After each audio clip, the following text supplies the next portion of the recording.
Hello friends, welcome to this video, and in this video we will see the point number 3 in your operating system, that is the command line based operating system. And there are two command line based operating system are DOS Unix operating system and second GUI based operating system. There are three types of GUI based operating system. One Windows, Linux and Mac OS. So now we will see every operating system in brief. First of all, we will see the command line based operating system, and one of the command line based operating system is the DOS, that is the disk operating system, and second one is the Unix, that is the command line with optional GUI. So now we will see the one by one. First one is the DOS, that is the disk operating system.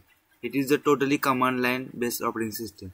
Command line based operating system म्हणजेच काय की आता तुम्ही command प्रॉम्प्टवर black विंडोवर जे काही command देऊन तुम्ही ऑपरेशन्स परफॉर्म करता त्याला म्हणतात command line based operating system.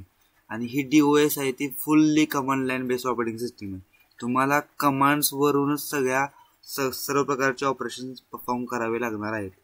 तुम्हाला कोणत्याही युजर इंटरफेस वगैरे नसणार आहे. फक्त आणि फक्त एकच ऑप्शन असणार आहे, तो म्हणजे कमांड लाइन इंटरफेस ह्या ऑपरेटिंग सिस्टीम मध्ये, डिस्क ऑपरेटिंग सिस्टीम मध्ये.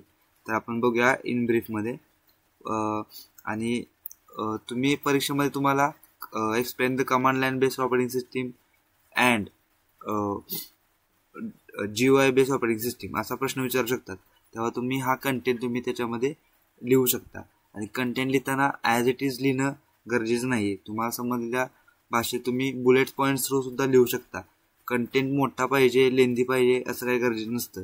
तुम्हाला बुलेट पॉईंटला पण मार्क भेटू शकतात, पण ते बुलेट पॉईंट मध्ये जे वर्ड्स तुम्ही लिहिशीला ते इम्पॉर्टंट हवेत, तरच तुम्हाला ते मार्क्स भेटतील, अदरवाईज नाही भेटणार. So we will come to our point, that is the disk operating system. First, single user single task OS म्हणजेच काय, only one person can use it at a time and it can run only one program at once. DOS ही अशी operating system आहे ज्याच्यावर फक्त single user single टास्कच perform करू शकतो. ह्याच्यामध्ये मल्टीटास्किंगचा ऑप्शन तुम्हाला भेटणार नाही या ऑपरेटिंग सिस्टीममध्ये. आणि next, work only with typed commands, जे की तुम्हाला सांगितले मी. फक्त आणि फक्त तुम्हाला कमांड देऊनच तुम्हाला त्याच्याबरोबर कम्युनिकेशन करू शकता तुम्ही त्या ऑपरेटिंग सिस्टीमशी. म्हणजे DOS ची तुम्हाला जर कम्युनिकेशन करायचं असेल तर ओनली एकच ऑप्शन आहे तुमच्याकडे, कमांड्स. त्याचे ज्या की तुम्ही ब्लॅक स्क्रीन म्हणजेच कमांड प्रॉम्प्टवर तुम्हाला रन करावे लागणार. No mouse or icons, the user must type commands like copy del to operate, जे की तुम्हाला मी आता सांगितलं. नो माउस ऑर आयकॉन्स म्हणजे जे काय आपल्या लॅपटॉपवर आयकॉन्स वगैरे असतात, ॲप्स वगैरे असतात, नो माउस वगैरे म्हणजे माउस कीबोर्ड अशा काही कोणत्या गोष्टी तुम्हाला तिथं ऑप्शन असणार आहे तुम्हाला. Next, uses very less memory. It is specially design for older computers, so works in very small RAM space. पहिले जे कम्प्युटर्स होते जुने त्याच्यामध्ये व्हेरी स्मॉल रॅम होता, म्हणजे सगळ्यात छोटी मेमरी होती ती. आणि असं असतं प्रत्येक सुरुवातीला जो काही इनोव्हेशन होतं ते कमी फंक्शनॅलिटीज असतं, त्याच्यामध्ये नंतर ॲडॉप्शन होत जातात, फंक्शनॅलिटी डेव्हलप होत जाते. सुरुवातीला कमी ही फर्स्ट ऑपरेटिंग सिस्टीम आहे, त्याच्यामुळे सुरुवातीला ह्याच्यामधली मेमरी कमीच भेटली ह्याच्यामध्ये. Next, provide file and directory management. We can delete file, create and manage folders and files through commands. आपण आत्ता सध्या आपण बघू शकतो की आपण कमांड प्रॉम्प्टवर जाऊन एखाद्या फोल्डरमध्ये स्विच करू शकतो. ह्यालाच म्हणतात मॅनेजिंग फोल्डर, जे की ह्या DOS डिस्क ऑपरेटिंग सिस्टीम मध्ये पण पॉसिबल होतं. याचा एक्झाम्पल आहे MS DOS. MS DOS म्हणजे Microsoft disk operating system. Microsoft disk DOS used widely in 1980 and 1990s. 1980-1990च्या सालमध्ये हा MS DOS जास्त प्रमाणात यूज केला जायचा. आता आपण प्रत्येक कंटेंटमध्ये जरी डायग्राम काढली तर आपल्याला डायग्रामचे मार्क आपल्याला भेटून जातात. त्यामुळं याची डायग्राम बघूया आपण. लेअर म्हणजे स्ट्रक्चर, थोडक्यात डायग्राम नाही म्हणता येत पण स्ट्रक्चर आपण लिहू शकतो याचं. याच्यामध्ये 4 लेयर्स आहेत. Application programs, resident system programs, MS-DOS device drivers आणि ROM BIOS device drivers.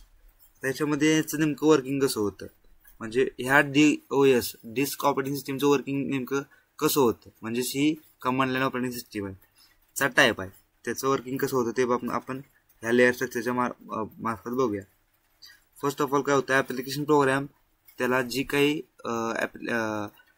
Operation perform करायचं त्याच्यासाठी तो रिक्वेस्ट सेंड करतो रेसिडेंट सिस्टीम प्रोग्रामला.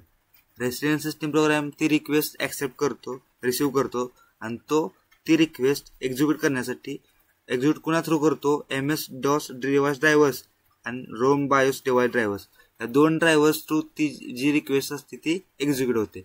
अशा प्रकारे तुमचं हे DOS म्हणजे डिस्क ऑपरेटिंग सिस्टीम वर्क होत असते इंटरनली. म्हणजेच रिक्वेस्ट येते, सिस्टीम प्रोग्राम त्यांना रिसिव्ह करतात आणि तुम्हाला ते एक्झिक्यूट करण्यासाठी या 2 ड्रायव्हर्सला पाठवून देतात, MS-DOS डिव्हाइस ड्रायव्हर्स आणि ROM BIOS device drivers.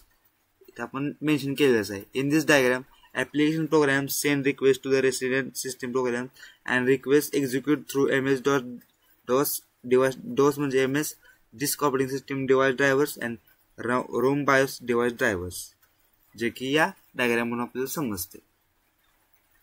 Next आहे कमांड लाईन ऑपरेटिंग सिस्टीम, जी आपण ब्रॅकेटमध्ये लिहिलं आहे GUI ऑप्शनल. असं काय लिहिलंय ते आपण बघूया. हे आहे युनिक्स ऑपरेटिंग सिस्टीम, जी की totally CLA command line based operating system आहे. टोटली नाही म्हणता येणार, पार्शली म्हणता येणार, कारण ह्याच्यामध्ये GUI पण इन्क्लुडेड आहे, पण तो ऑप्शनल आहे. तुम्ही ते इन्स्टॉल केलं तरच तुम्ही GUI पण ह्याच्यामध्ये वापरू शकता, नाहीतर तुम्ही CLI आहेच तुम्हाला यूज करण्यासाठी.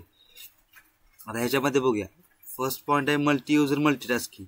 आता तुम्हाला मगाशी मी नेहमी सांगत आलोय की सुरुवातीचं जे काही इनोव्हेशन होतं त्याच्यामध्ये फंक्शनॅलिटी ऑब्व्हियसली कमीच असतात, नंतर त्याच्यामध्ये अपडेशन होत जातं आणि मग त्याच्यामध्ये फंक्शनॅलिटी वाढत जातात. मग जी मागची command line based operating system होती, हे डिस्क ऑपरेटिंग सिस्टीम, ह्याच्यामध्ये सिंगल युजर आणि सिंगल टास्क, म्हणजे हा फक्त सिंगल युजर एका वेळी एकच काम करू शकतो या ऑपरेटिंग सिस्टीमवर. अशी ऑपरेटिंग सिस्टीम होती ज्याला मल्टिपल गोष्टी मॅनेज करायला जमत नव्हत्या, एका वेळी एकच काम करत होतं. त्याच्यामध्ये अपडेशन होऊन ही कमांड लाईनच आहे. कमांड लाईनचे 2 टाईप आहेत, ते युनिक्स आणि DOS. मग ही युनिक्स अपडेशन होऊन काय आली, मल्टी युजर आणि मल्टीटास्किंग, म्हणजे many users can log in and run programme at the same time. म्हणजे ही जी युनिक्स ऑपरेटिंग सिस्टीम आहे ती मल्टीटास्किंग पण करू शकते. नेक्स्ट आहे कमांड लाईन बेस्ड. हे ऑब्व्हियसली कमांड लाईन बेस्ड आहे. Mainly uses typed commands but can have graphical Windows if install. म्हणजे तुम्ही मागच्या जी काही हे होती command line operating system DOS, त्याच्यामध्ये फक्त आणि फक्त तुमच्याकडे एकच ऑप्शन होता त्या ऑपरेटिंग सिस्टीमची कम्युनिकेट करण्यासाठी, that is only type commands in command prompt. But in this operating system we have one option for it to communicate with this operating system, that is Unix operating system. That is if we can install graphical windows, then we can also use GUI in this operating system.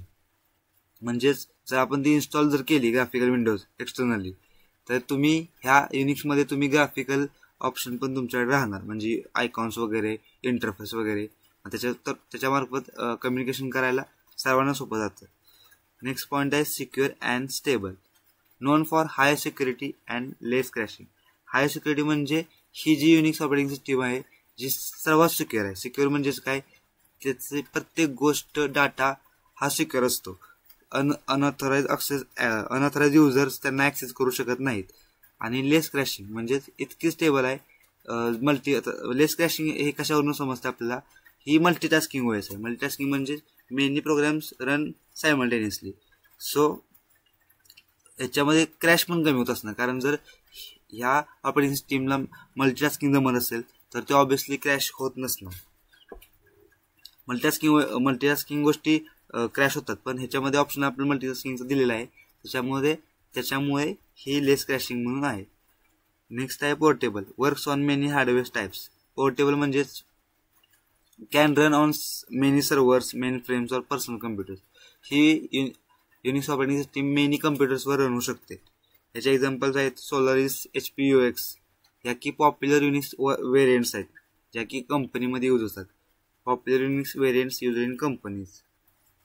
आता ह्याचं पण एक structure आहे ते आपण बघूया. User applications, command interpreter and compiler, system call interface. हा आहे कर्नल आणि हे कर्नलचे मधले आहेत सगळे फंक्शन्स. आणि हा आहे hardware.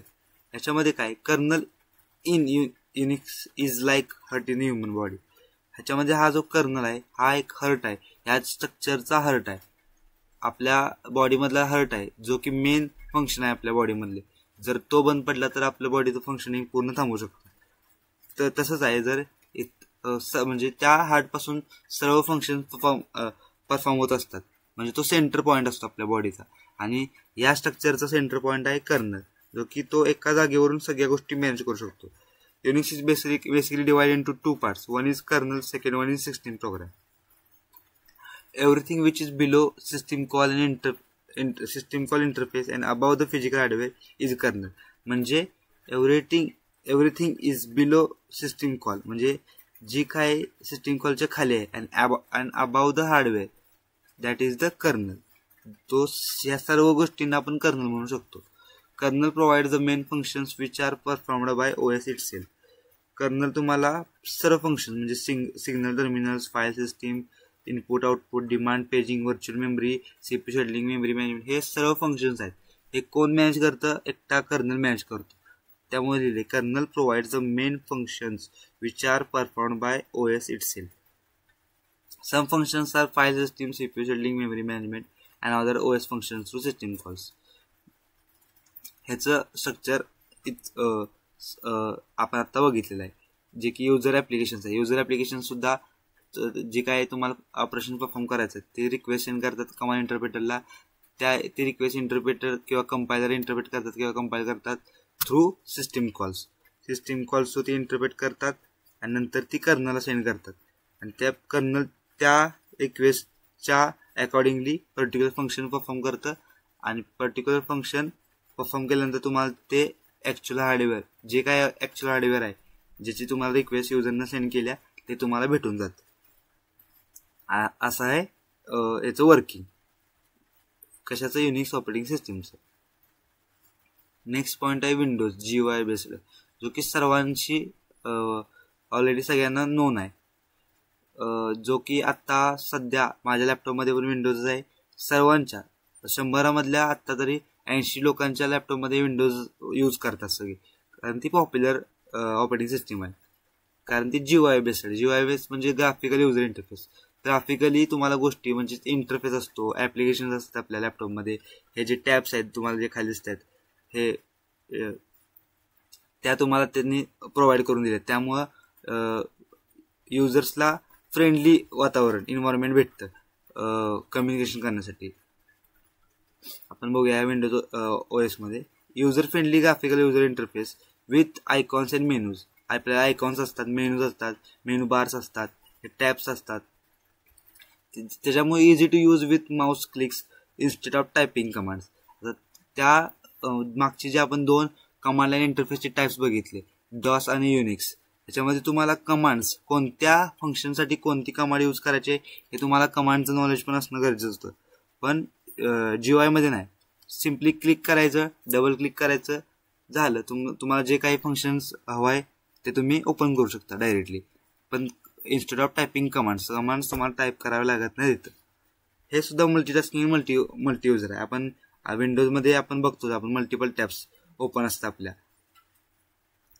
Can run multiple programs and allow several users on network. आपण मल्टिपल प्रोग्राम्स एका वेळी रन करू शकतो विंडोज ऑपरेटिंग सिस्टीममध्ये, जे की तुम्ही आता सध्या करत आहात तुमच्या लॅपटॉपवर. Has command prompt for CLI. आणि विंडोजला एक ॲडिशनल फीचर काय आहे की विंडोज फक्त GUI बेस म्हणजे युजर फ्रेंडली ग्राफिकल इंटरफेसवरच काम करत नाही, त्याच्यामध्ये सुद्धा त्यांनी CLI इन्क्लूड केलेला आहे. म्हणजे आपण समजा इथं कमांड प्रॉम्प्ट टाईप केला, ह्याच्यामध्ये तुम्ही जे स्पेशलिस्ट असतात ते जास्त करून युजर इंटरफेस न वापरता हा कमांड लाईन इंटरफेस यूज करतात, जो की विंडोजनेच प्रोव्हाइड केलेला आहे इंटरनली. त्याच्यामध्ये has command prompt for CLI, supports text command for advance control, जे की स्पेशलिस्ट लोक असतात ते जास्त करून कमांड लाईन इंटरफेसचाच यूज करतात. ह्याचं एक्झाम्पल आहे Windows 10, Windows 11 commonly used in offices and homes, जे की आपण आता वापरतोच आहे. ऑफिसेस होम्समध्ये सर्वजण वापरतात विंडोज 10, विंडोज 11. आता विंडोज 13 व्हर्जन आले तेही सुद्धा आपण यूज करतो. नेक्स्ट ऑपरेटिंग सिस्टीम आहे GUI बेस आहे, लिनक्स ऑपरेटिंग सिस्टीम. ही सुद्धा GUI प्लस CL आहे, लिनक्स ऑपरेटिंग सिस्टीम. लिनक्स हे विंडोज आपण सर्वजण ह्या गोष्टीशी फॅमिलियर असणारच, कारण ह्या सर्व आता डेली लाईफमध्ये सगळे यूज करत आहात. लिनक्स फक्त काय ओपन सोर्स आहे, लाईक युनिक्स ऑपरेटिंग सिस्टीम सारखं हे ओपन सोर्स आहे. ऑपरेटिंग सिस्टीम ओपन सोर्स आहे. Free to use, anyone can see and modify its code. Free to open source म्हणजेच anyone can modify, anyone can access that operating system. Support both command line and GUI. Can be operated through typing और clicking. Clicking म्हणजेच कोणत्या पण फंक्शनवर आपण click करून आपण ते ओपन करू शकतो, और आपण कमांड प्रॉम्प्ट थ्रू सुद्धा आपण त्याच्याशी कम्युनिकेट करू शकतो. It is a secure, customisable, free to use, highly safe from viruses, can be change as per user needs. As per युजरच्या नीड्सनुसार तुम्ही तुमच्या युजरच्या नीड्सनुसार तुम्ही आता तुम्ही जसं तुमच्या डेस्कटॉपवर फोल्डर क्रिएट करता, त्याचा इंटरफेस चेंज करता तुम्ही, हायली कस्टमायझेबल आहे. आणि तसंच ते सेफ पण आहे, सिक्युअर पण आहे व्हायरसेसपासून लिनक्स ऑपरेटिंग सिस्टीम. याचं एक्झाम्पल सर्वात मोठं आहे उबंतू, जे की तुम्हाला आता यूज करावा लागणार आहे प्रॅक्टिकल एक्झामसाठी. प्रॅक्टिकल तुम्ही जे परफॉर्म करणार ते तुम्ही उबंतू ऑपरेटिंग सिस्टीम इन्स्टॉल केल्यानंतर तुम्हाला त्याच्यामध्ये कमांड वगैरे टाकून तुम्हाला त्याच्याशी रिलेटेड ऑपरेशन्स परफॉर्म करावे लागणार आहेत. पॉप्युलर लिनक्स ऑपरेटिंग डिस्ट्रीब्युटर हे उबंतू, फेडोरा हे 2 लिनक्सचे डिस्ट्रीब्युटर आहेत, म्हणजे टाईप्स आहेत. नेक्स्ट ऑपरेटिंग सिस्टीम आहे मॅक OS. ही सुद्धा GUI प्लस CL आहे. मॅक OS नावातच आहे, मॅकबुक, जे मॅकबुक वगैरे यूज करतात त्याच्यामधली जी ऑपरेटिंग सिस्टीम, मॅकबुक ज्या ऑपरेटिंग सिस्टीमवर काम करतो त्याला म्हणतात मॅक OS. ही सुद्धा युनिक्स बेस्ड ऑपरेटिंग सिस्टीम आहे. ग्राफिकल इंटरफेस, फक्त ह्याचा जो ग्राफिकल इंटरफेस आहे जो पॉलिश असतो, स्टायलिश असतो. ऑब्विसली ॲपलनं तुम्हाला एक हायली स्टायलिश इंटरफेस डिझाईन दिलेला आहे त्यांच्या, त्यामुळे त्याची प्राइस सुद्धा जास्त आहे. Built on Unix core, has polished stylish graphical design. जे की तुम्हाला मी आता सांगितलं की मॅकबुकचे इंटरफेस फंक्शनिंग इतकं स्मूथ आहे, त्याच्यामुळे त्याची प्राइस पण जास्त आहे. Has terminal for command line use.